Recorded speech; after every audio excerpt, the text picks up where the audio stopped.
Ang mabuting balita ng Panginoon ayon kay San Lucas. Noong si Herodes ang hari ng Judea, may isang saserdote na ang ngalay Zacarias, sa pangkat ni Abias. At mula rin sa lipi ni Aaron ang kanyang asawang si Elizabeth. Kapwa sila kalugod-lugod sa paningin ng Diyos, namumuhay ng ayon sa mga utos at tuntuning mula sa Panginoon. Wala silang anak sapagkat baog si Elizabeth at sila'y matanda na. Sinabi ni Zacarias sa anghel, "Paano ko po matitiyak na mangyayari ito? Sapagkat ako'y napakatanda na at gayon din ang aking asawa." Sumagot ang anghel, "Ako si Gabriel na naglilingkod sa harapan ng Diyos. Sinugo ako upang ihatid sa iyo ang mabuting balitang sinabi ko na sa iyo." Samantala, naghihintay naman kay Zacarias ang mga tao.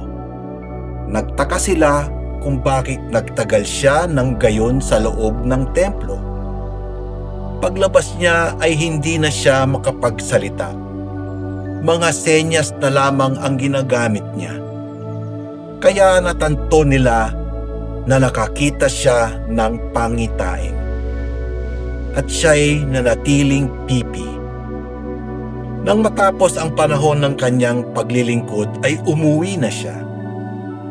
Hindi nga nagtagal ay naglihi si Elizabeth at hindi ito umalis ng bahay sa loob ng 5 buwan. "Ngayoy nilingap ako ng Panginoon," wika ni Elizabeth. "Ginawa niya ito upang alisin ang aking kadustaan sa harapan ng mga tao." Ang mabuting balita ng Panginoon. Pinupuri ka namin, Panginoong Hesukristo. Ngayoy nilingap ako ng Panginoon. Maraming pagkakataon sa ating buhay na tayo ay hindi lamang sumasadsad kundi sadyang nalulugmok. Nababalo tayo ng kahihiyan sa pamantayan ng lipunan, lalo na kung isinasabuhay natin ang mga turo ni Kristo na taliwas sa agos ng mundo. Kung minsan ay ramdam natin ang bigat ng pagtalima sa kalooban ng Diyos. Ngunit napakadali para sa Panginoon na iahon mula sa kadustaan ang kanyang mga abang lingkod at gagawin niya iyon sa harap ng tanan upang ipakita kung paano gantipalaan ang mga matiyagang naglilingkod sa Kanya. Kung minsan, ang ating buhay ay mistulang tuyot, walang bunga at walang silbi sa ating paningin. Ngunit habang tayo ay patuloy na nagbibigay puri sa Diyos sa pamamagitan ng ating mga salita at gawa, darating din ang panahon ng pag-angat.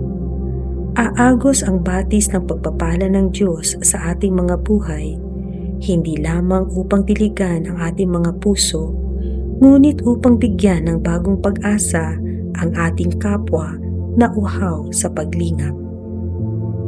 Ibahagi natin ang masaganang biyaya ng Diyos sa ating kapwa sa pamamagitan ng pagtulong sa mga higit na nangangailangan, lalo na ang mga mahina, balo at ulila.